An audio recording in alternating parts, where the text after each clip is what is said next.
Good morning, everybody. The camera is a good mirror for you. So, hopefully, as you sign on this morning, we're going to start our Friday morning program. Let me just kind of do some things here, real quick.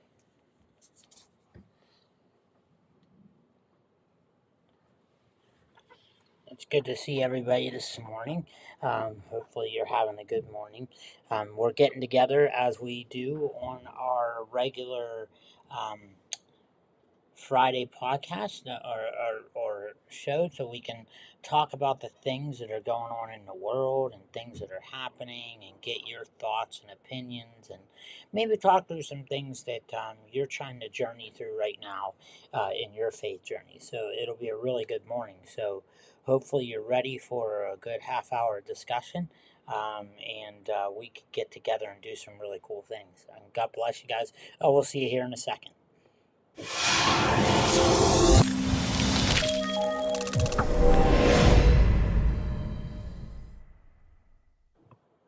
So here we are back. So how's everybody doing this morning? I hope you're doing well. If you could throw it up there and say good morning, that would be awesome. Good morning to whomever. I'm going to try to sign in over here so I can see who's commenting. The wonderful world of technology does a lot of cool things, but sometimes we have to set them up, you know what I mean?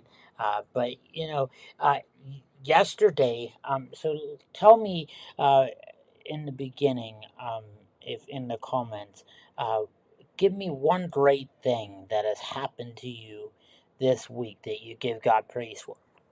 What is one thing that God has done this week that you give Him praise for?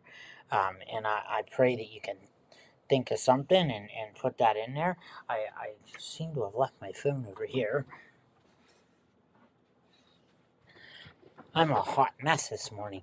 I praise God for the strength this week. We had some really great things going on, and we went to Corey this week, and we had the really big and awesome privilege of helping some friends out in ministry up there. Um, and that was awesome. We had some really good food and some really good ice cream up there at a place up there that has in Corey called Casey's, and it was wonderful. So if you ever go to the Corey area, well, there's a ice cream stand called Casey's. The staff there is wonderful. The food is wonderful. The ice cream is top notch. So I highly recommend that. But what has God been doing in your life this week that you would give Him praise for? Awesome. Yeah, Pam, that's awesome. A new home, keys. I know that's been a prayer long awaiting the answer to, and had some no's before God said yes, and we're trusting in Him that this is the perfect layout for what God has in store for your journey. It's always exciting to get a new home. Like I said, as you sign on, just say hello. We're meeting together for a half hour every Friday just to talk about what's going on in the world. What do you think? How does it affect you? What's going on. And yesterday, if you haven't heard, there was a monumental case in the third district of the courts, the federal court system, Fulton versus Philadelphia. And what happened in Fulton, Philadelphia, is that Catholic Social Services won a case where they have can go back to their history of not placing children with same-sex couples, and they got a religious exemption on that, and so I've heard two sides of this already. I'm listening to the banter and reading online in some Christian sites and circles that some talk about, it's good to see religious institutions seeing some victory in some faith-based things, and then other people are saying that this is a separator between the relevancy of the church to minister to same sex couples and to really be able to reach into their life. So I was wondering what you thought. What do you think about it?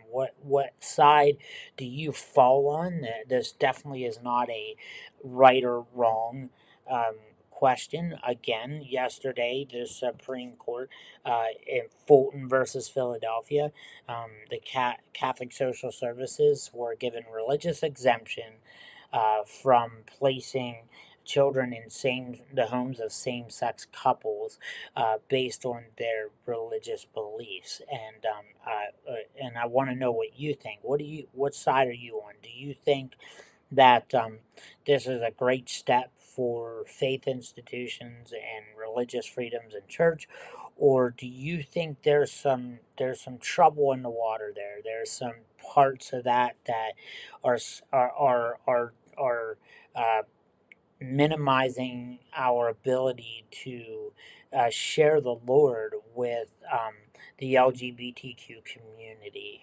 As we know, this is a month where a Pride Month where they're the LGBTQ community is recognized, and so to have a Supreme Court decision fall like this at the timing it did, um, it really caused an uproar in certain demographics, and so I wonder how you feel about it. Do you think that the court made a good decision in protecting religious liberty of the Catholic Social Services to make that decision? Or do you go on the side of, well, I think that that's a little scary for us as the church and how we minister moving forward?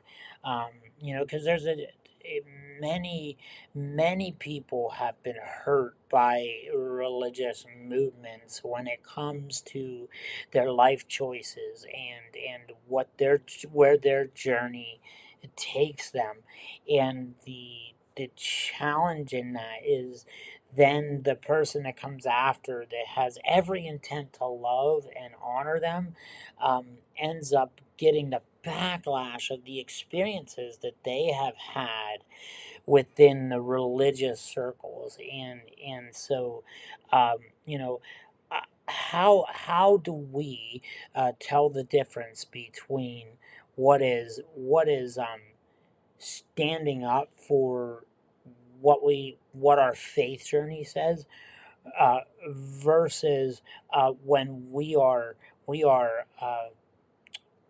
being judgmental. How do we tell that difference?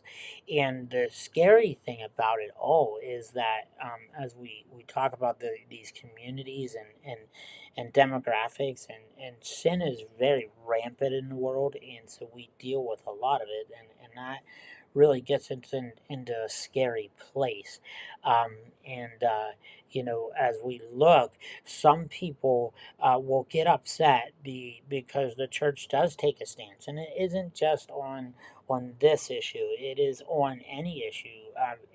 We sometimes in the church we try to uphold a value of faith and honor and love of the Lord, and people will respond to that negatively as if they're being judged. And so here we have this court case that says, hey. Uh, we're going to honor the Catholic Social Services of Philadelphia's stance on not placing children into same sex couple homes, and I'm just curious if there's anybody out there that has heard of this. Have you heard of it? What are your thoughts on it? Do you think it's a good thing towards religious liberty, or do you think it is going to cause a challenge for the church? Another thing that we had that is world news, and sometimes it gets shoved under the carpet because of all that's happening with COVID and the government, and we don't hear of other stories throughout the world. And it was really, really interesting that I was reading a story about a couple in Pakistan um, who had been on um, who have been imprisoned and on death row for sending blasphemous texts to Islamic clerics, or the equivalent of what that means is the equivalent of a church leader in in Islam, and um, and so it's really interesting because and forgive me if I say their names wrong, um, but you have Shagufta Kasar and Shafqat Emmanuel, and that's a husband and wife, and Shagufta being the wife and Shafqat being the husband, and the husband was disabled. And the interesting thing about these texts is they were sent in English to these Islamic leaders, and the husband and wife were actually illiterate, and there was a process where the police in the area illegally obtained a confession, and they don't really talk about it a lot, from the husband that he admitted to doing this, and they were on death row. Well, yeah, within the last week, they were acquitted and freed. And the general thing here is that there is a suspicion that some of these texts are being planted in their phones, and it seems to be happening to people who follow any other faith other than Islam. Um, and it really is scary to think that just by sending a text, you could be put on death row. And so, it causes us to look at our own freedoms. And when we talk about a Supreme Court case versus about adoption versus um, the idea of sending a text as a something that warrants death, and you just got to kind of wonder, whoa, what the crunk is happening in here in America with our system, and then we look across the world and we're like, oh my goodness, that blows my mind. I can't imagine in the history of the U.S. that there has been.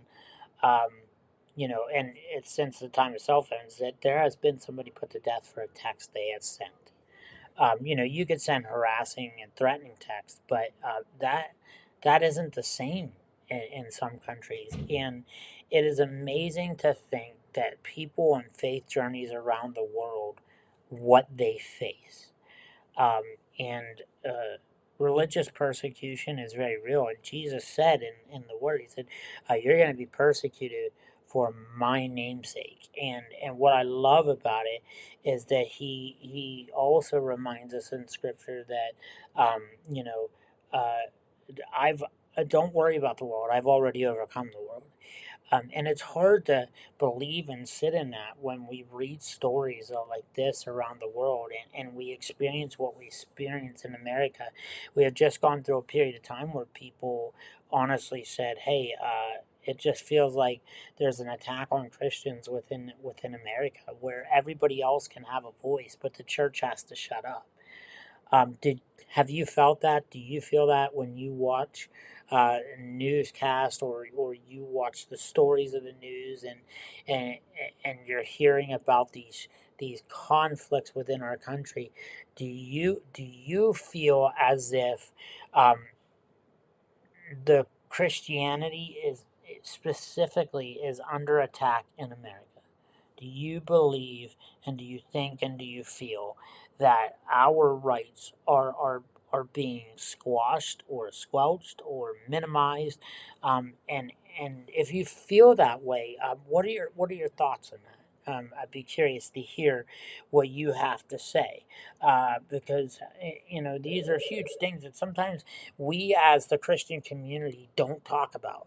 We'll talk about it with our friends and things, but we don't throw it out onto the platform to have really great discussion. And that's what I want to come together on Fridays to do, is talk about things that are going on that maybe we could just kind of communicate through things. And sometimes we end up in a worse position because we don't communicate. We end up frustrated because we're not talking. and we really do have the opportunity to sit together and say, look, this is what I'm thinking, this is what I'm feeling, and have a safe space to throw it out there so we can discuss it. You know, this is a judge-free zone and all that, and I just want to give people the opportunity to talk about what are your greatest frustrations in the week? What are your greatest frustrations going on in your life? And so, this morning I'm hoping that you'll take the time to comment on Fulton versus Philadelphia, where the Catholic Social Services has been given religious exemptions within its adoptions to not place children in same sex um, homes, same sex couple homes, and you can comment whether you think that that is a good protection of religious liberty or if it's going to cause some trouble for the church. And secondly, what are your thoughts on after hearing about the couple in Pakistan being put on death row, but now being free for just simply sending text messages that really they can't prove that they sent. They're illiterate. The husband's disabled. The whole 9 yards. Everything's fishy. And comparing that to, do you think that Christianity is under attack in our own country? How does that make you feel?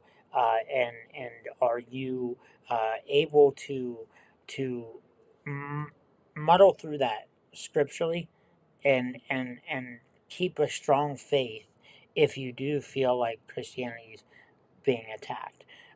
Or are you on the other side? Do you believe that God is raising up um, these issues so that the church might step in uh, and and be more involved and more influential? And so, curious to hear your thoughts on that. So, but that's all I have for today.